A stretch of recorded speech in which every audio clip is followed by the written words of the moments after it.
apokee shukrani zetu. Maana kila mshukuru yacho jina la Yesu Kristo. Jina la Yesu Kristo. Mungu ni wabesa sana. Maana ni mzee cyane.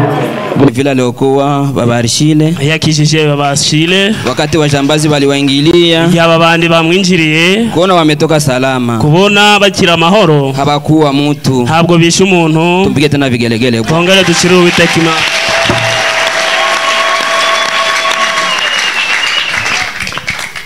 vingine ibindi tumwalie kwanza turarike wa Mungu Saadi umukozi w'Imana Saadi abasalimie abaramutse.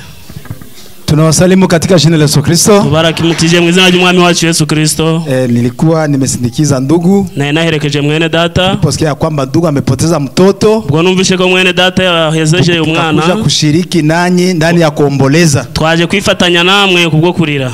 Bwana awabariki sana. Umwami abahire cyane. Nilikuwa nimeviachia mzee nilikuwa nimeviachia mzee nabisigiye na nabirekeye umusaza yenje balipita mu bya mingi sana ubwo banyuze muri byinshi cyane yenje angebieleza bya burefu niwe wagombye kuvuga byinshi atabieleza tu anarabivuga. Mzee karibu mzee turabakiriye bon appétit mbele za Bwana mujyohegwe.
Tunawasalimu mu jina la Bwana wetu Yesu Kristo. Bashuhuje mu izina ry'umwami wacu Yesu Kristo. Kishukuru Mungu mwenye ametulinda. Tushima Imana yaturinze.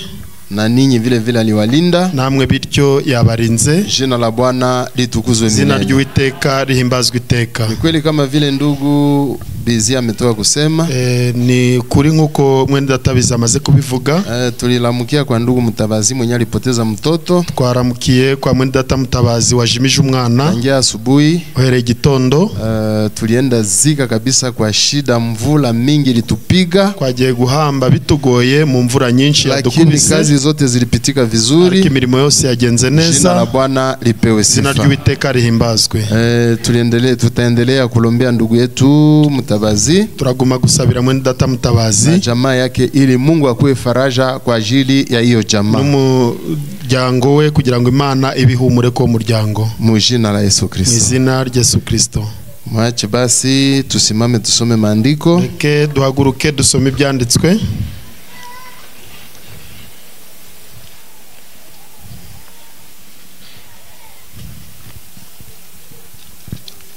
Ndani ya kitabu cha Mwanzo, gitabo kitangiriro, takuwa sura 24 mstari wa 10 mpaka 14. Arabari ibice 24 murongo wa 10 kugeza kwa 14. Baadaye tutasoma tena wa Roma sura 8. Nyuma turasoma Baroma ibice 8 mstari wa 32. murongo wa 32. Tutasoma mu jina la Yesu Kristo. Tusome mu jina la Yesu Kristo. Mtumishi akatoa ngamia 10 za ngamia za bwana wake, akakwenda akiwa na vitu vizuri vyote vya bwana wake mkononi mwake. Akaondoka akakwenda Mesopotamia hata nchi ya Nahori. Akapigisha ngamia magoti nje ya muji kando ya kisima cha maji kwa wakati wa magharibi, wakati wanawake wanapotoka kuteka maji. Akasema, e Bwana Mungu wa bwana wangu Abrahamu, unibariki leo, ninakuomba, na onyesha bwana wangu Abrahamu wema. Tazama, ninasimama kando ya kisima cha maji, binti za watu wa mji wanatoka kuteka maji. Basi iwe msichana ambaye nitamwambia shusha mtungi wako, ninakuomba nipate kunywa. Naye atasema kunywa na nitakunyesha ngamia zako. Vile vile awe huyo ambaye aliwekea mtumishi wako Isaka, ndivyo nitakavyojua ya kama umeonyesha bwana wangu wema. Amen. Ajyana ingamiya 10 zo mu ngamiya za shebuja, agenda afite ibyiza bya shebuja by'uburyo bwose. Arahaguruka ajya muri Mesopotamiya, agera ku mudugudu w'Abanahori, apfukamisha izo ngamiya ku iriba riri inyuma y'uwo mudugudu. Hari nimugoroba igihe abagore basohokera kuvoma. Arasenga ati, Uwiteka Mana ya databuja Aburahamu, ndakwinginze umihirwe uyu munsi, ugirire neza databuja Aburahamu. Dore mpagaze ku isoko, abakobwa babo mu mudugudu basohotse kuvoma. Bibe bitya, umukobwa ndi bubwire nti, ndakwinginze cisha bugufi ikibindi cyawe nyweho, akansubiza ati, nywaho nduhira n'ingamiya zawe. Abari we watoranirije Isaka umugaragu wawe, ibyo nibyo bizamenyesha yuko ugiriye databuja neza. Amen. Roma sura 8 mstari wa 32. Yeye asiye achilia mwana wake, lakini alimtoa kwa ajili yetu yote, namna gani atakosa kutuletea vitu vyote pamoja naye? Amen. Mbese ubwo itimanya umwana wayo ikamutanga ku bwacu twese, izaburite kumuduhana n'ibindi byose? Amen. Tutaketi. Asante Mwenyezi Mungu Baba yetu, kwa rehema zako tena umetuwezesha kusanyika mbele zako. Tunasema tena Bwana upewe sifa. Chini ya damu ututazamie sote, utuoshe na ututakase. Neno hili limesomwa ni neno lako, tunakusihi kusudi ulibariki. Utakase vile vile kinywa kitakachonena, na kila yeyote mwenye atakutegea masikio Bwana umimine kwa mafuta ili apate kupakaliwa kusikiliza. Kononi mwako tunajiachilia, bademo bote bakila aina bashindwe mjina la Yesu Kristo. Tunakukaribisha katikati yetu, kuja useme na roho zetu, neno hili litukuie dawa, litukuie mafuta, litukuie vazi la bibi harusi.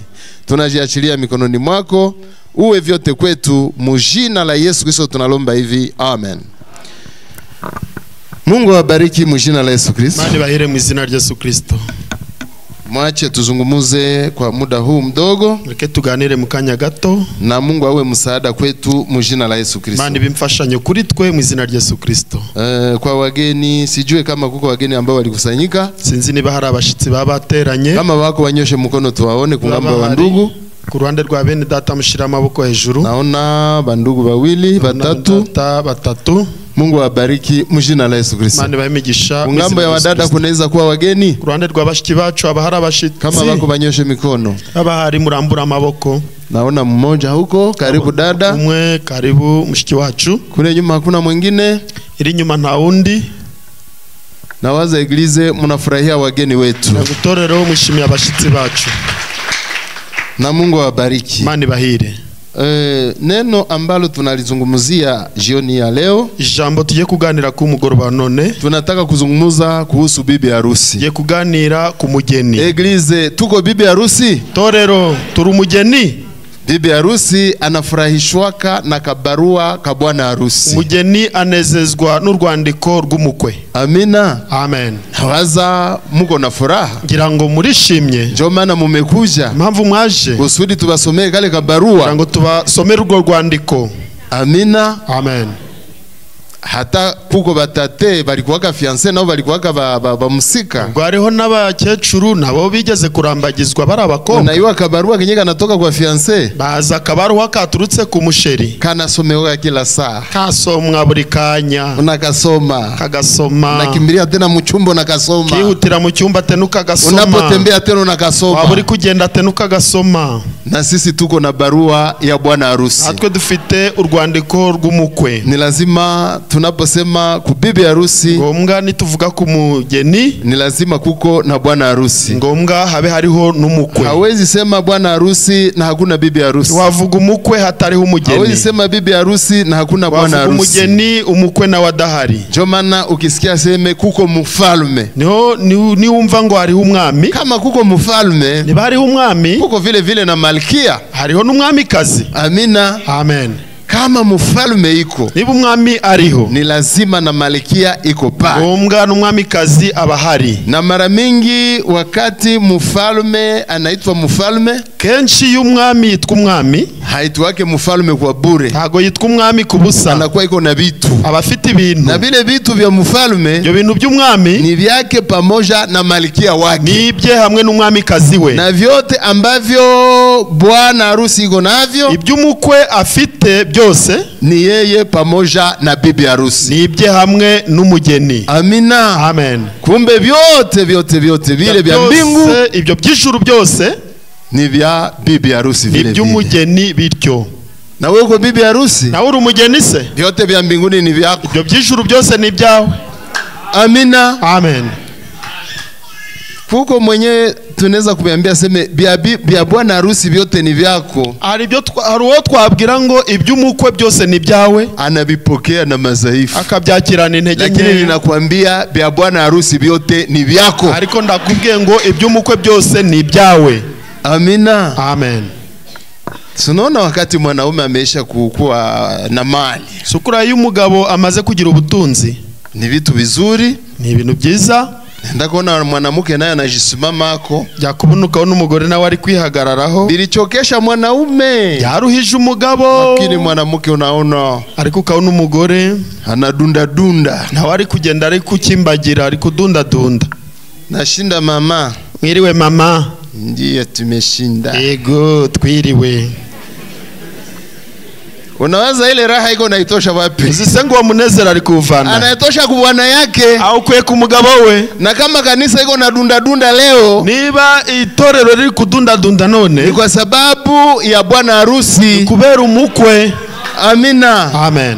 Na mwanamke n'umugore anavalishiwaka na bwana yake, yambikwa n'umugabo we. Amina. Amen. Bwana harusi, umukwe njo mwenye anavika bibi harusi, niwe wambika umugeni we. Amina. Amen. Njo maana tunazungumza juu ya bibi harusi. Mambo turi kuganira ku mugeni, tukisema juu ya bibi harusi tuvuga ku mugeni, tunasema vile vile juu ya bwana harusi. Turavuga no ku mukwe. Na bibi harusi sio mwingine, umugeni si undi, ni mimi na wewe. nje nawe. Na bwana harusi sio mwingine, umukwe si undi, Bwana wetu Yesu Kristo. umwami wacu Yesu Kristo. Na jina la Bwana lipewe sifa. Zina ry'Uwiteka rihimbazwe. Maneno haya mazuri ambayo tumetoka kuyasoma, amagambo meza dusomye, ni maneno yenye nahusu Abraham. Na amagambo ajyanye na Abrahamu, pamoja na yule mzee Eliezer, hamwe n'uramukambwe Eliezer. Ilifika wakati Abrahamu akafikiri kuhusu kijana wake Isaka. Byageze Abrahamu atekereza ku muhungu we Isaka, akaapiza Eliazar, arahiza Eliazar, wende utafutie kijana wangu binti, genda ushakire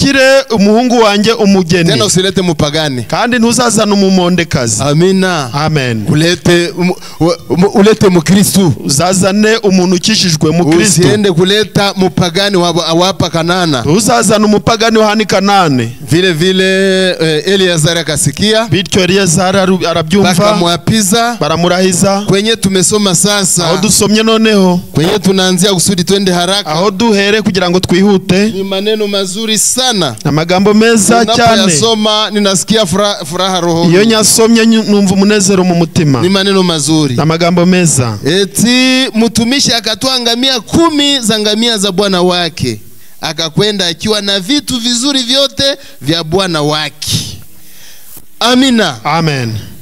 Akakamata ngamia 10, afata ngamia 10 na vitu vizuri vyote vya bwana wake, ngo n'ibintu byiza byose bya shebuja, akabibebesha ngamia 10, abihekesha ngamia 10. Haleluya. Amen. Ngamia 10, ngamia 10 akazipagiza, arazipakiza vitu vizuri, ibintu byiza bya namna yote, by'ikarite zose bya bwana wake, by'umwami we, akabibebesha ngamia 10, abihekesha ngamia 10. Usikie kwenye ngamia 10 zinabeba, umverera ngamia 10 zihetse, haiko muzaha, amugaryo guhari. Amina. Amen. Swali ni hii, ikibazo ni iki ibi vyote ibi byose vyenye ngamia 10 zinabeba ingamiya 10 zihetse vitu vizuri ibintu byiza ya namna mbalimbali karite zitandukanye mwenye banabibebea ni nani? muba bijaniye ninde? Haleluya, amen.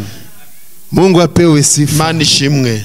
Kulikuwa msichana hari umukobwa alikuwa haiwe vyenye biko vinakuja atazi biri kuza, lakini mbele misingi ya dunia iwekwe ariko mbere yuko imfatiro zisi zishigwaho alikuwa anajua Imana yarizi kama mwenye banabibebea ni nani, yarizi kuwa babijani yarinde. na sisi mu mbingu natwe mu ijuru nje muko chemu ya baraka zote, hari mu isoko imigisha yose vile vizuri byose byiza biko mbinguni biri mu ijuru, lakini habingeli bakilia kule, ariko ntibyagombye kugumiyo, iliomba bishuke, yari bisabye ngo bimanurwe, kuko mwenye banabibebea kandi hari uwo babijaniye. Amina, amen. Ndio maana Biblia imesema mambo Biblia kuvuga yeye mwenye hakukataa kutoa mwana wake, utarimanya umwana wayo, kama namuleta kwetu, niba yaramuzanye wacu akamutuma kwetu, akamutuma wacu, atakosa kumuleta na vitu vyote, azabura atakumutunzanira n'ibindi byose vyote vilivyokuwa vya Mungu, byose byari by'Imana, vyote na utajiri wote,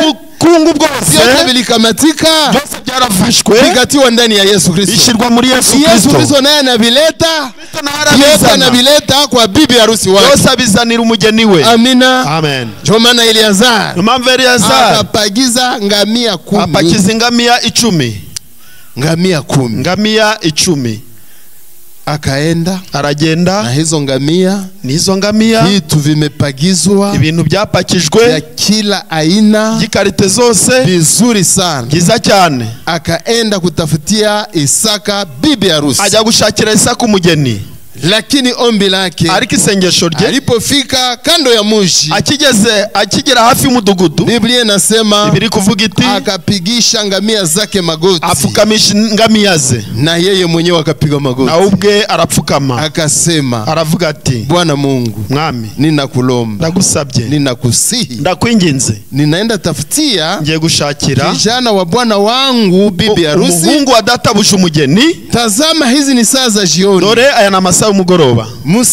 Msichana umukobwa mwenye atafika, uraza, ninamuomba maji, amusaba amazi, ananipatia maji, anashusha mtungi wake ananipa maji, akamanura ikibindi cy'akama amazi, chenye kitanionyesha kama safari yangu imebarikiwa, nyemeza ku rugendo rwanjye rwahiriwe. Wakati msichana yule, nigi uwo mukobwa atasema, aravuga ati, ninakupatia maji kunywa, naguha amazi nywa, ngamia zako, ngamia zawe nazo nitazinywesha, aso ndazuhira. eti pale ataho nitajua kama nimepata wema, amenya ko nagiriwe amahirwe mbele ya Bwana Mungu wangu, mbere y'Uwiteka Imana yanjye, na safari yangu ndamenya ko urugendo rwanjye nitajua kama imebarikiwa, ko rwahiriwe, na jina la Bwana lipewe, izina ry'Uwiteka rihimbazwe. Mungu wetu ni wabie sana, Mana yacu ni nziza cyane, na rehema zake ni za milele, babazi zayo zihoraho iteka ryose.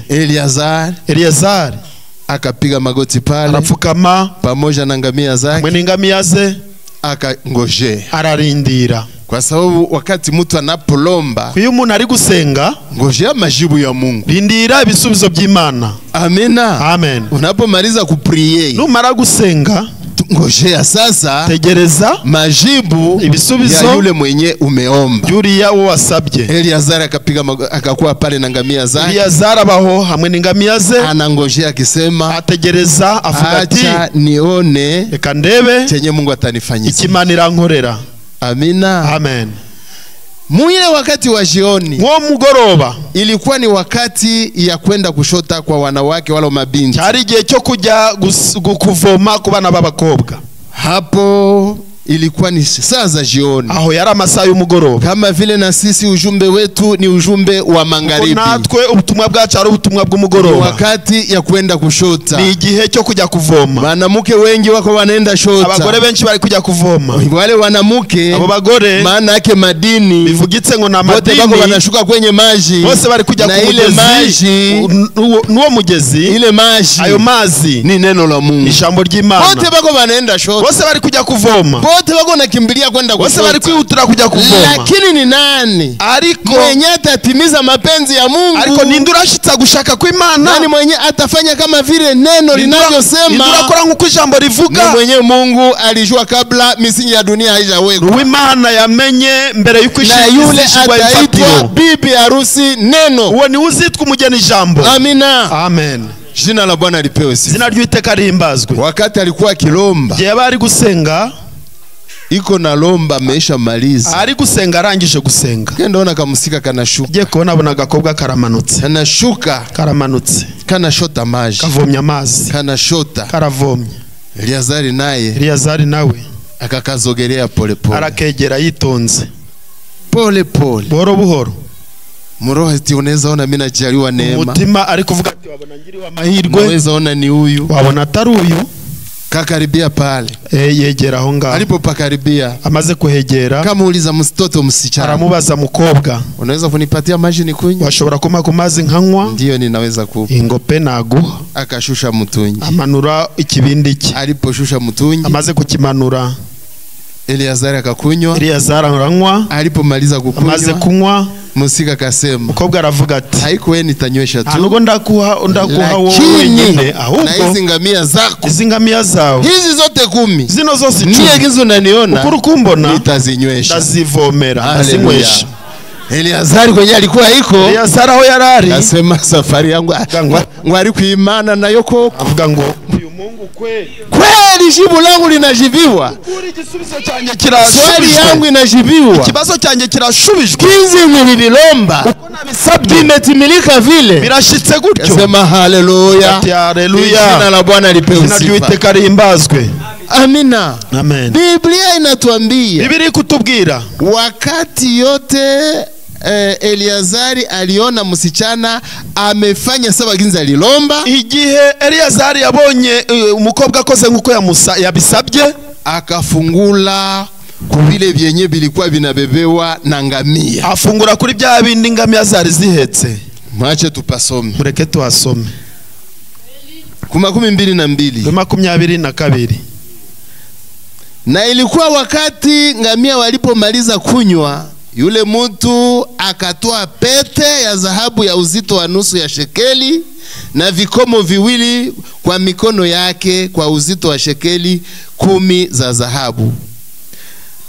Akamwambia, wewe ni binti ya nani? Uniambie, ninakuomba.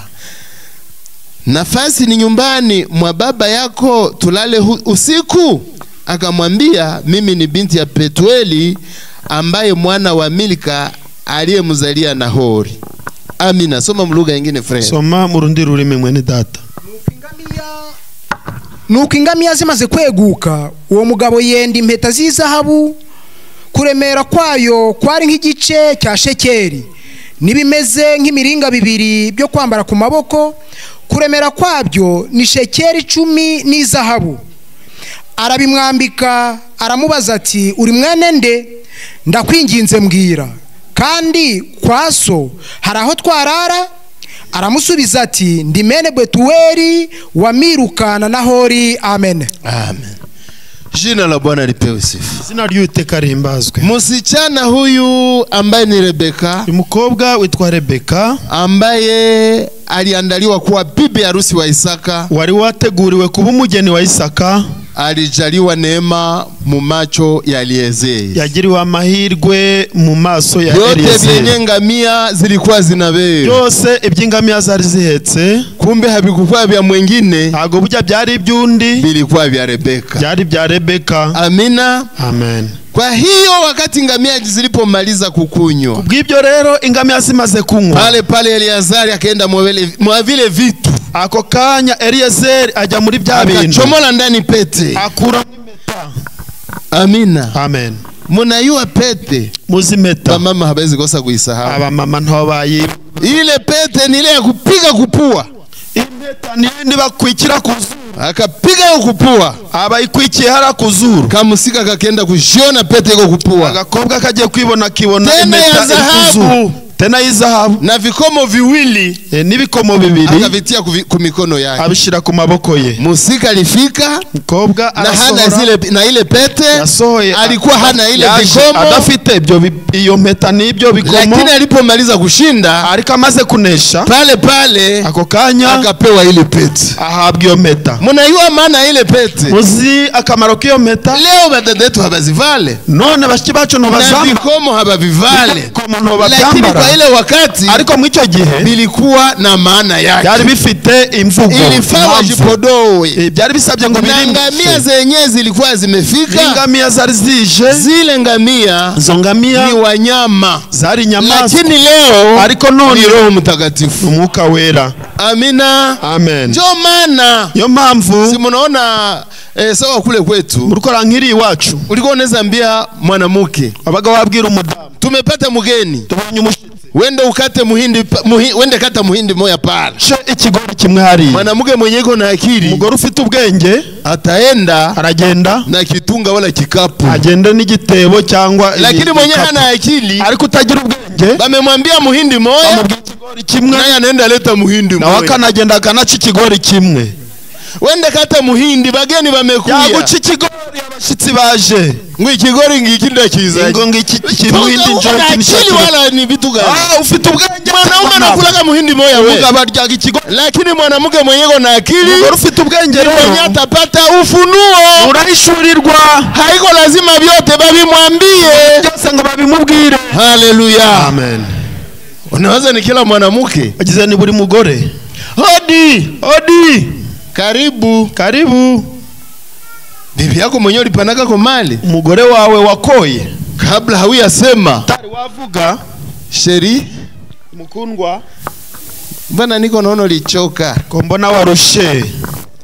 Ndiyo, nilichoka, nilipita huko na huko, nanyuze irya nino, atafungula la seza viatu, arakura udushumi tw'inkweto, aradufungura ako kanya, leta maji na sabuni, zana amazi ni sabuni, ananawisha migulu, akamwoza ibirenge, akisha maliza kumunawisha, amara kumwoza, mwanaume naye vilo biko vinaongezeka, umugabo nawe kwizamura, ihene zanje ndizapfuye ubusa, mbuzi zangu azikukufa kabule kweli.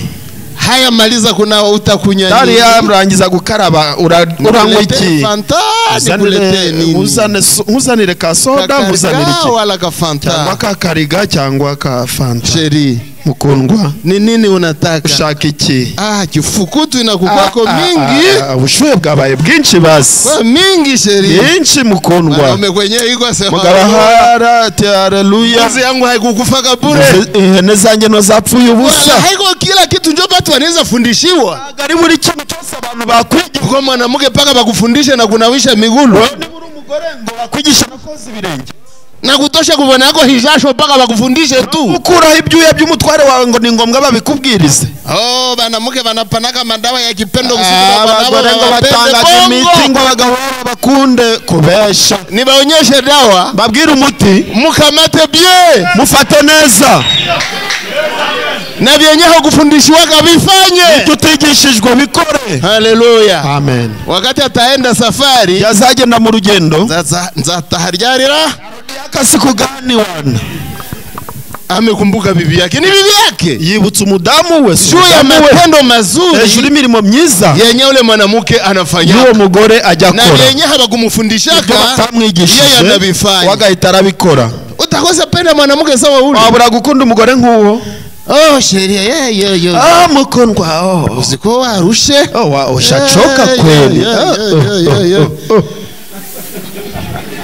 Tosha kwanza koti, tosha koti. Bana mwibyo kifukutu nakuwa mingi. Nikuletee sengle kale gatriko kile unapendaka. Agapira kujya ukunda cyangwa isengeri. Ndiyo. Engo. Voilà, ule ndio mwanamke. Yesu urukureba ni umugore. Ule haiko tu femme hapana. Uona hari umugore. Ule ni epuise. Ni ntari umugore gusa. Amina. Amen. Ule ni bibi harusi. Ule umugeni. Rebeka. Ninakunywesha maji, ndakunywesha maji, lakini na hizi ngamia zako nazo ndazinywesha. Eliazari aseme oui, ndio huyu tu, no huyu kabisa. Amina, amen. akaelewa kama asobanukirwa ko safari yake imebarikiwa. urugendo rwe rwahiriwe. Akakamata pete, afata impeta, akaitia kupua, ayishira ku zuru rye, akamupatia na bikomo, amuhereza n'ibikomo. Tumebambia mugwe na vala bikomo. None si turabaga ngo mujye mwambara ibikomo. Uko benya basi yake message ngo ndibabwirije ngo tujye twambara ibikomo. Abatumva ubutumwa rero ubwo bagiye kubanga abandi tubiri tukwe na vala bikomo. Matendo mazuri yako, imirimo myiza yawe, kujipodoa, niko kwirimbisha. Amina. Amen. Tena kunapatikana mule ndani. Tena kabone kumwo ndani. Haiko hivi vya kuvala. Hari ibi byo kwambara. Ni vile vya zamani mwile wakati. Ni byandi bya kera byo mwicyo gihe. Na zile ngamia leo. Izo ngamia none. Zinamaanisha Roho Mtakatifu. Zisobanurwa umwuka wera. Amina. Amen. Na jina la Bwana lipewe sifa. Lakini vyote. Ariko byose. Yenye Eliazari alileta kungamia 10. Eliazari yazanye kungamia 10. Bilikuwa vya Rebeka. Byari bya Rebeka. Kumbe vyote burya byose ambavyo Kristo alikuja navyo, Kristo yaje afite, ni vyangu mimi, ni byanjye ngewe, ni vyako wewe. Amina. Amen. Ni vyako, ni byawe. Si munaona huyu musika surukure no mukobwa, zile ngamia zenye alikunywesha maji, zirangamia yuhiye amazi, na zile njoo zilimubeba, izo nizo zana muhetse. Ule Roho Mtakatifu mwenyewe unatumikia, uwo mwuka wera urugukorera, ni ule nuwo mwenye atakubebaka mbinguni, uzana kujana mu ijuru. Amina. Amen. Na jina la Bwana litukuzwe. Efeso 1:13. Abefeso 1:13. Ndugu tusomee. Ni data dusomere.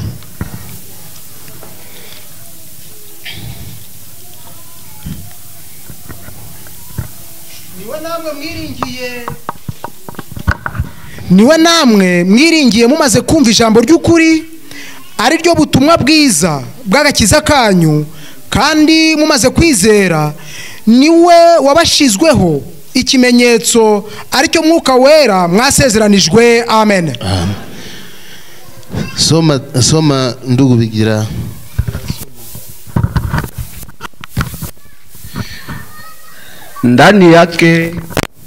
Ndani yake ninyi vile vile, wakati mliposikia neno la kweli, habari njema ya wokovu wenu, ndani yake mumekwisha kuamini vile vile na kutiwa muhuri wa Roho Mtakatifu ya ahadi. Amen. Amina. Ndani yake ninyi vile vile, wakati mliposikia neno la kweli, muri wigihe mwumvisha ijambo ry'ukuri, habari njema ya wokovu wenu, inkuru nziza y'agakiza kanyu, ndani yake mumekwisha kuamini vile vile na kutiwa muhuri wa Roho Mtakatifu wa ahadi. Muri we niho mwashizweho ikimenyetso no kwakira umwuka wera w'isezerano. Bisikia kusikia lile neno, mukimara kumva iryo jambo, mukalikubali, mukaryemera, mukatiwako muhuri wa Roho Mtakatifu, mushirwaho ikimenyetso cy'umwuka wera. Rebeka we balimutiago pete kupua, amushizeho impeta ku lakini siye ariko twe ni alama wala muhuri, ni ikimenyetso wa Roho Mtakatifu cy'umwuka wera. Maana yake ni nini? Bisobanurwa ngo iki? Kijana kisha sema, umusore amaze kuvuga, musichana umenipenda, mukobwa urankunze, umenikubali plito, uranyemeye, mimi nimekupenda, jewe nagukunze, na umenikubali, na uranyemeye, ndiyo nimekukubali, ingo nakwemeye, utakuwa msaidizi wangu, sabu mufasha wanje. Amina. Amina. Basi birangiriye aho, binaishia pa, birangiriye aho. Biote vya ule mwanaume ule kijana, byuwo mugabo byuwo musore anaanza kubipata kwa ile dakika, ako kanya gatangira kubironkaho. Urakoze wanyemera, asante kunikubali. Uru telefone rero, iki telefone sasa ruburaga 500 $500. Urikumva sheri, urukumva mukundwa, uru telefone no telefone runauza ka $500, yarugura $500. Ndiyo ni $500, ingo ni $500. Iyi naikupatia, ndayiguhaye, tutakuwa tunaizungumzia, tuzajya tuyiganiriraho. Mungu akubariki, Imana iguhemegesha Voila. Hey. Ile ni alama Cyo ni kimenyetso ya kuonyesha kama cyerekana musika amekubali kijana, umukobwa yemeye umusore, anamupa telefone, akamwereza telefone kuzungumzia ko kuganiriraho. Mungu naye, Mana nayo, wakati tuliposikia neno, wakiri ijambo, alikamata Roho Mtakatifu, afutumuka sawa muhuri, ikimenyetso, akatupatia muhuri wa Roho Mtakatifu, ikimenyetso cy'umwuka wera, ya kuonyesha ya kuwa mimi na wewe tuko 10, turi 10 ku 10. Amina. Amen. Wapendwa, bakundwa, Rebeka sinjo yule, singo Rebeka, kama ule musika amesha kamata ile telefone, umukobwa amaze gufata iyo telefone, kwenye ataenda kwote, aho arajya hose, anajua maana ya ile telefone, aza kamaro k'iyo telefone, anajua maana yake, alipata namuna gani, uburyo yayibonye. Na sisi natwe kama tumetiwa muhuri, iba twarashize ikimenyetso wa ahadi, umwuka wera w'isezerano, mpaka wakati siku ya ukombozi, ni kugeza ku munsi wo gucungurwa. Amina. Amen. Jina la Bwana lipewe sifa. Tunataka kumaliza. Ye gusoza. Mwache tuendelee. Ke dukomeze. Kama Mungu hakuacha mwana wake, niba Imana itarimanya umwana wayo kwetu, ikamuduha, je atakosa kukuja na vitu vyote? Azabura ate kumuzanana n'ibindi byose? Matunda kenda ya Roho, imbuto 9 z'umwuka, sini za kanisa, sizitorero, kusema kwa lugha sini kwa kanisa, mu ndimi si byitorero, maono sini ya kanisa, kwa si byitorero, miujiza sini mu kanisa, ibitangaza si byitorero. Amina. Amen. Ile yote ni utajiri, yose ni ubukungu ya bibi harusi bw'umugeni. Amina. Amen. Na jina la Bwana litukuzwe. Iteka rihimbazwe. Tusome 24 mstari wa 52. Some 24 murongo 52 itangiriro.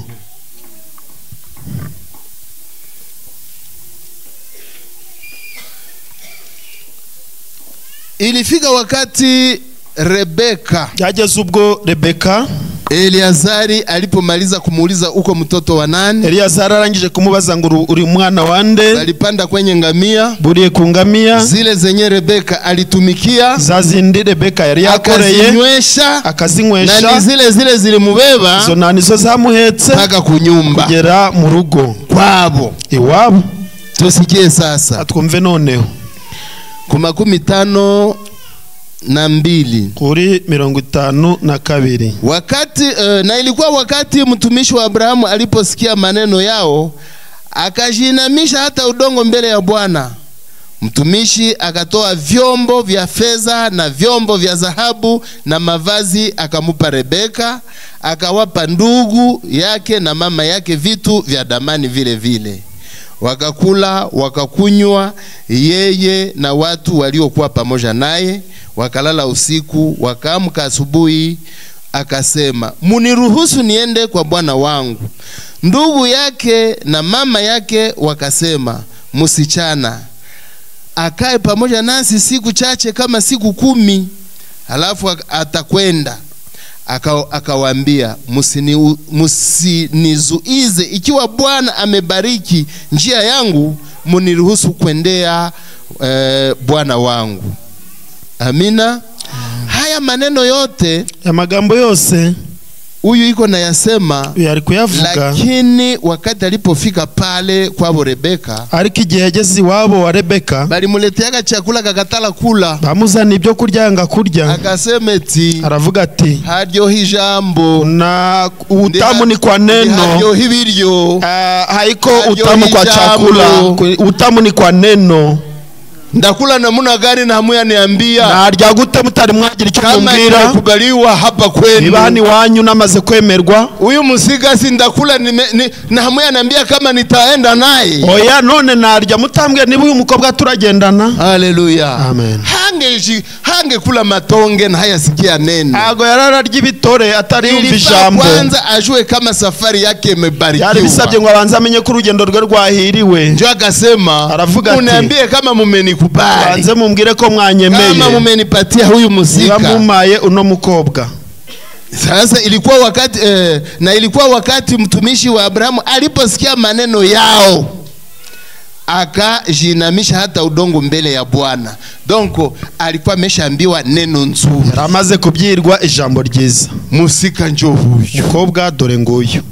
Lakini sasa ariko noneho jambo moja ni hili, ijambo rimwe twakubwira niri, hata ingawa utapana vyako vyote, nubwo uratanga ibyawe kuko byose, jambo lenye tutauliza msichana, ari jambo rimwe turabaza umukobwa, kwa sababu huyu mtumishi Biblia inasema kwa 13 eti mtumishi akatoa vyombo vya fedha na vyombo vya dhahabu na mavazi. ngo afata amafaranga, mahera, vyombo vya fedha, ibikoresho by'ifeza na vyombo vya dhahabu, ibikoresho by'izahabu na mavazi, imyambaro. Bibi harusi anafanywa na nini? Ariko umugeni yagizwe niki? Sinimaji, ese amazi na mafuta na mavazi, ni imyambaro. Amina. Amen. Rebeka anataka enda. Rebeka rero agiye kugenda. Wakati Eliezer alimaliza kujua kama amepata ukubali mbele ya jamaa ya Rebeka, igihe Eliezer yamenye ko yemewe imbere y'umuryango wa Rebeka, akafungula bishakoshi pale, afungura akatosha vyombo vya dhahabu na vya ibikoresho by'izahabu n'iby'ifeza, feza akazitosha, vyombo vya dhahabu akabitosha, ibikoresho by'izahabu na manguo akazileta, n'imyambaro ayikuramo, akapatia Rebeka, ahereza Rebeka. Haleluya. Amen. Sasa swali ni hii, none ikibazo ni iki? Wakati balimuletea mavazi, igihe bamuzaniye ibyambarwa, vyombo vya dhahabu, ibikoresho by'izahabu na feza, bazana n'ifeza, iliomba nani njoo amuvalishe? byari bisabye ngo arinde umwambika, bimeisha kuwa mu mikono yake kandi byamaze kugera mu biganza bye. Eliazari njoo angemuvalisha tena. Eliazari ni wari urajya kumwambika tena.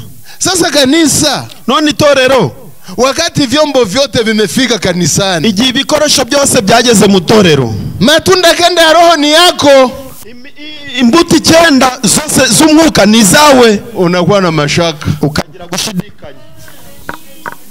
Vyote ni vyako, byose ni byawe. Kama zile ngamia 10 zilileta vyombo, nibizo ngamia 10 zarazanye ibikoresho, halikuwa vya mwingine, ngo byari ibyundi, bilikuwa vya Rebeka. byari bya Rebeka. Kama Kristo Yesu alifika na utajiri wote wa mbinguni, Yesu Kristo yarazanye ubukungu bwose kwa ijuru, mwingine, ari ubwundi, ni ya sisi kanisa, byacu twe torero. Sasa none nguo ziko, imyambaro irahari, mafuta iko, amavuta arahari, maji iko, amazi arahari, utakufa tena na uvivu ya kunawa? None uricwa n'ubute bwo kukaraba?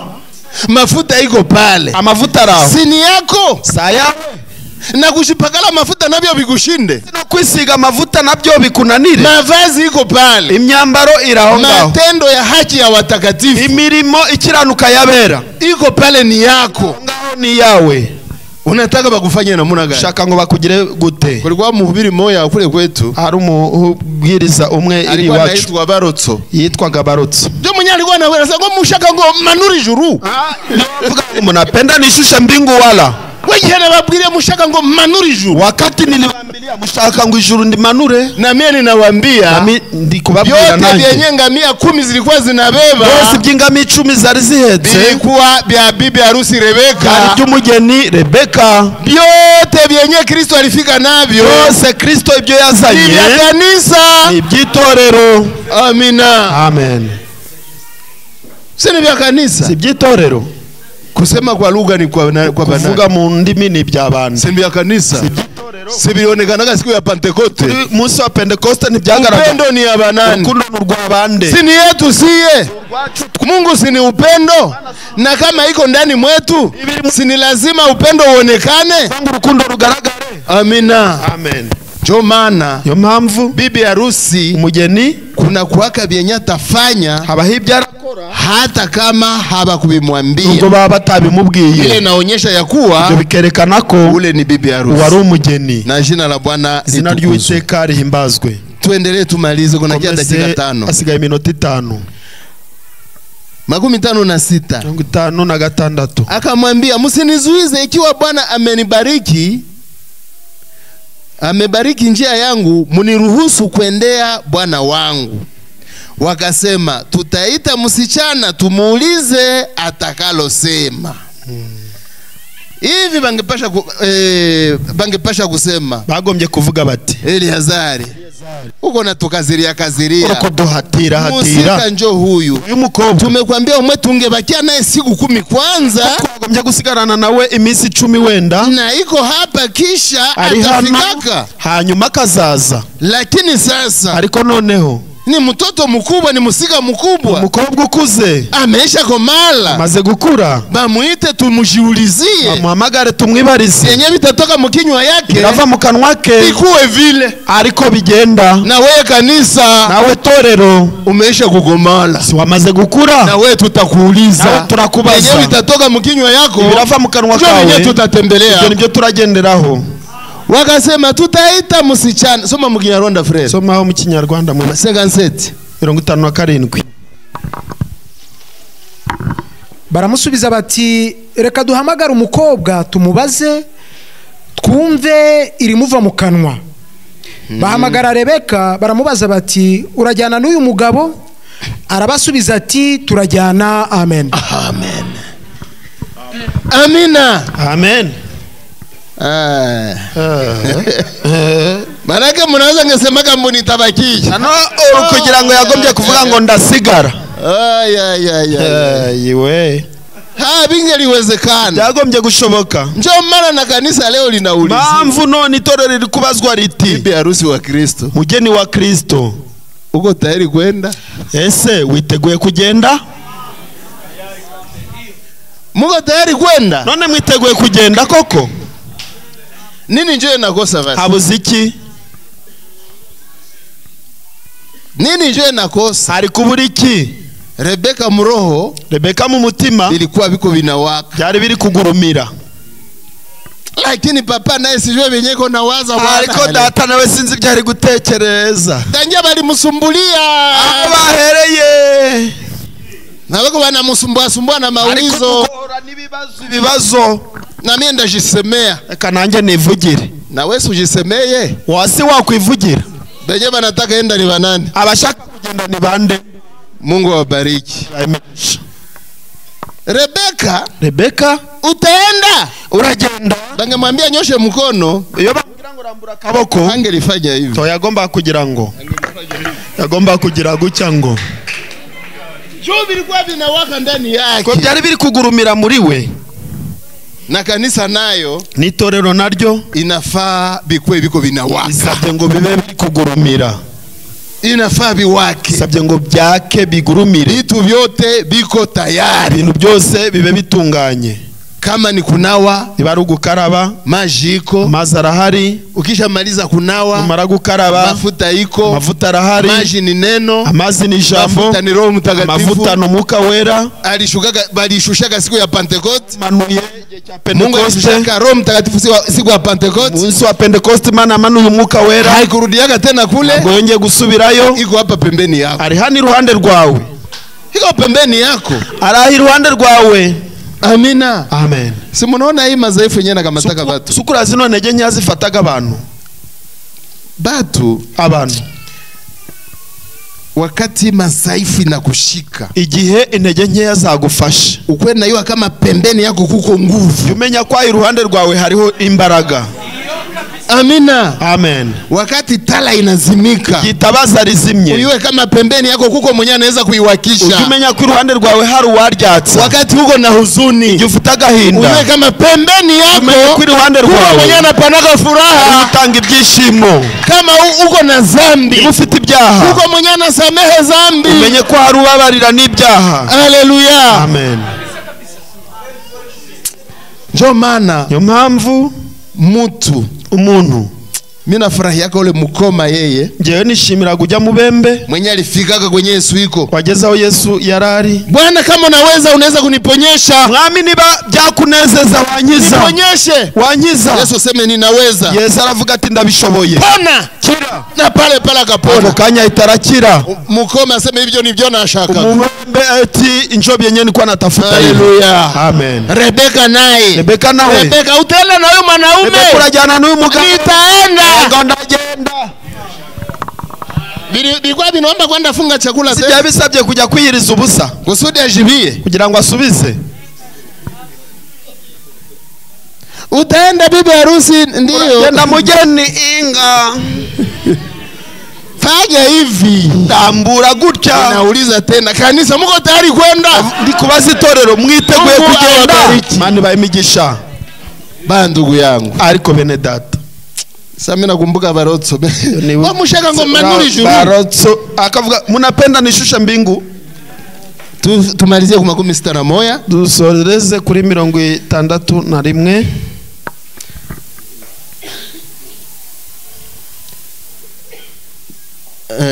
Tusome soma 59 frere. Soma 59 mwene data. Au anza uendelesha ku 57 uendelesha mpaka kule mbele ku 59. Baramusubiza bati reka duhamagare umukobwa tumubaze twumve irimuva mu kanwa. Irimuva mu kanwa nyabuneka. Bahamagara Rebeka baramubaza bati urajyana n'uyu mugabo? Arabasubiza ati turajyana. Barajyana. Anazanga ngo ndasigara. Haiwezekane. Jubiri binawaka ndani.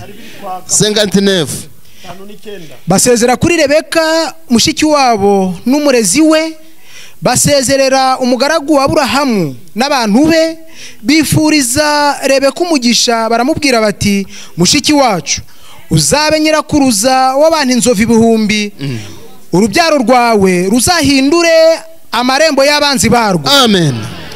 Rebeka ahagurukana n'abajabe bajya ku ngamiya. Yewe ngo ngwiki ngo ahagurukana n'abaki? Rebeka ahagurukana n'abajabe. Bado Rebeka amaze kugira abaja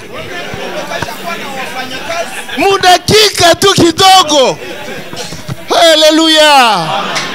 Mu dakika kamusika kamaze kugira abaja. Rebeka utaenda? Rebeka uragenda? Nitaenda. Ndagenda. Vija kazi bote bakakuja. Abaja baraza. Banaenda pembeni ya Malikia. Iruhande rw'umwami kazi. Rebeka amaze gukomera. Rebeka asha kwa ngufu. Nabaja pembeni. Wafanya kazi pale pembeni. Na zile ngamia zote ni zake. Ngamia zote iruhande nizo. Na vyenye zinabeba vyote ni vyake. Nibye. Amina. Amen. Jina la Bwana lipewe sifa. Soma Mulomba. Bosoma mwene data Mulomba. 61. Rebeka ahagurukana n'abajabe bajya ku ngamiya. Zirabaheka. None ziheka baje zireka Rebeka. Vishakazi. Rebeka alipanda naye kukungamia. Amen. Na vishakazi wake naye walipanda. Abakozi be bajya kubarurira. Amina. Zirabaheka bakurikira uwo mugabo.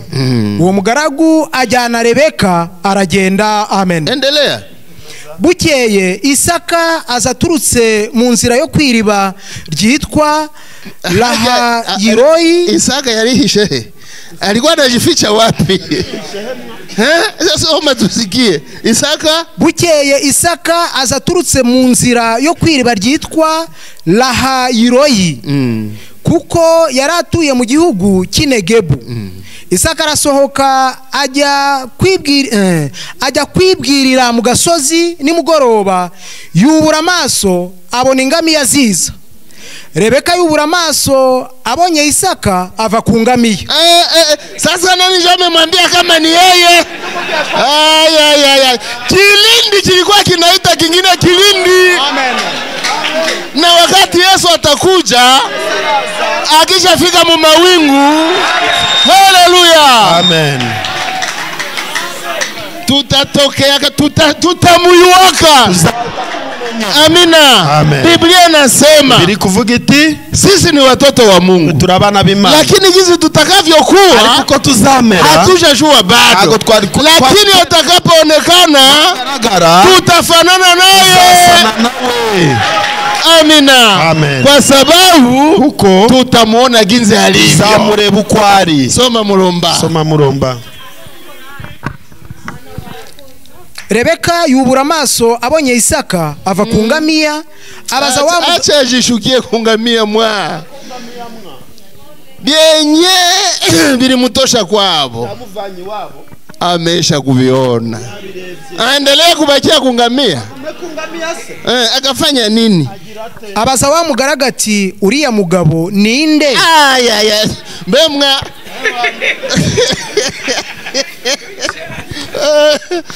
Ulia mbona? Ulia ndikureba. Ule mwe niko natazama. Ninde? Nani? Endelea pale chini tusiki. Komeza hepfo tuhumve. Abaza wa mugabo ati uriya mugabo ninde ugenda ku gasozi tugiye guhura. Uwo mugaragu aramusubiza ati ni databuja. Rebeka yenda umwenda we yitwikira mu maso. Uko nasikia? Amaze kumva ngo ni databuja. Rebeka sikiase ni bwana wa macho. Rebeka ngo atwikira mu maso Uza nawe amaso. Nese kutananisha naye macho. Unaona bibi harusi ukureba umugeni noneho. Banamuke b'abapagani abagore b'abamondekazi ni tofauti na bibi harusi. Batandukanye n'umugeni. Unaona banamuke bapagani kuri abagore b'abapagani. Mwanaume ni kusema, mugabo no kuvuga. Sasa bilikuwa namuna gani? None byabaye bite? Oliye mwanamuke afiche uso hivi kugira ngo umugore ahishe ishusho ye gutya. Sasa unataka sema nini? Ubwo jakombwira ngo iki?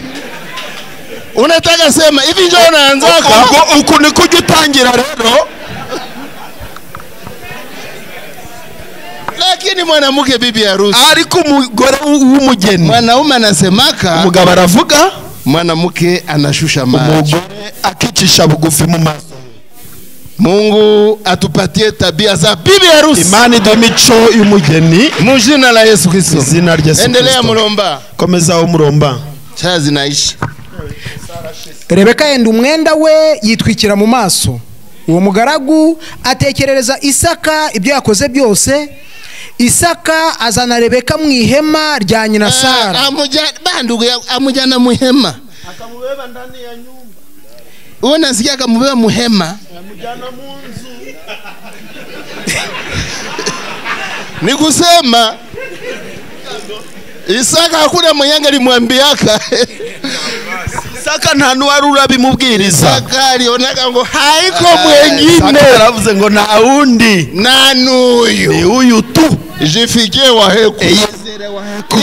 Izirata. Kuya twende. Bana twijendere. Amujana he? Amujana. Muihema. Soma chini. Munzu soma. Isaka azana Rebeka mu ihema rya nyina Sara, aramurongora aba umugore we, aramukundwakaza. Mu Kinyarwanda ni mzuri. Aramukundwakaza, akamupenda sana. Nyeba naume mkwe mnapenda babibi zenu? Amen. Bakundwakaza. Lakini Kinyarwanda ni kya mzuri kwe. Kukundwakaza. Kuwadekeshi. Kuwapendelelea. Ni bimoya na kudekesha. Esa no kubatetesha ariko byote ni bimoya. Biranasa. Chini akamalizia kunini? Asoreza kuki? Aramukundwakaza. Isaka ashira umubabaro wa nyina yapfushije. Amen. Yangu ashira umubabaro nyabuneka. Huzuni yote kaisha. Yesu nawe kufatana na mateso aliyopitia, roho yake tafariji kaka. Wakati sisi bibi harusi tutaambatana naye. Amina. Amen. Ninawahitajia nyote harusi njema pamoja na bwana harusi. Mu jina la Yesu Kristo. Amen. Amen. Mungu awabariki. Bani bamejesha. Shalom, shalom, shalom. Mahoro.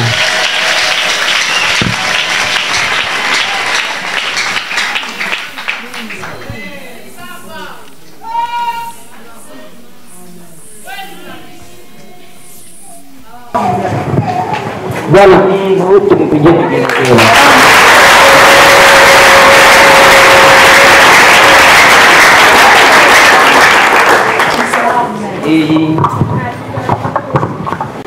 Hii ni chakula kabisa. Hivi ni ibiryo nukuri. Mungu abariki muzee. Imana yumugisha umusaza. Mu jina la Yesu Kristo. Mu izina rya Yesu Kristo. Chakula cha wakati. Hivi ni ibiryo by'igihe. Kila moja buri wese tupatie nafasi. Tumuhaye akanya. Ajombeye. Yisengere.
na atabariki mtumishi kandi arahumugisha umukozi mu jina la Yesu Kristo. mu izina rya Yesu Kristo.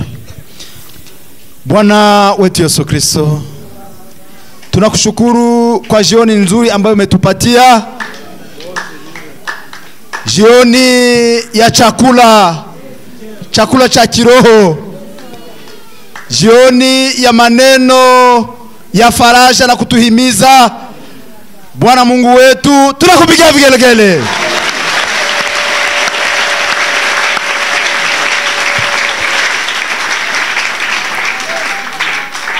Vizuri umetuonesha ya kwamba Rebeka yule anamaanisha bibi harusi wako, na bibi harusi wako ni mimi na wandugu na wadada.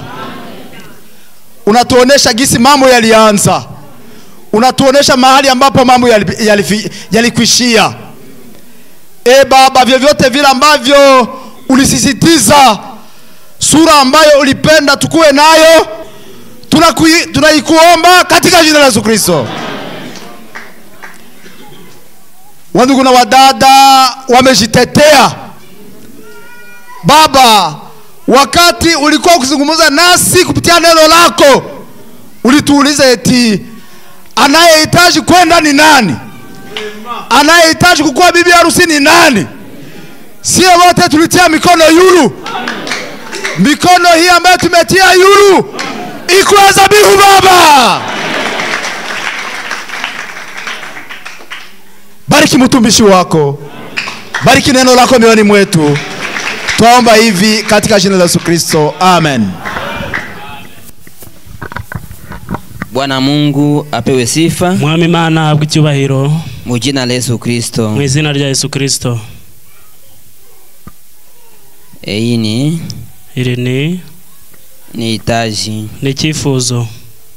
Kuna ndugu dada mwenye ja mushiki wacu iko na watoto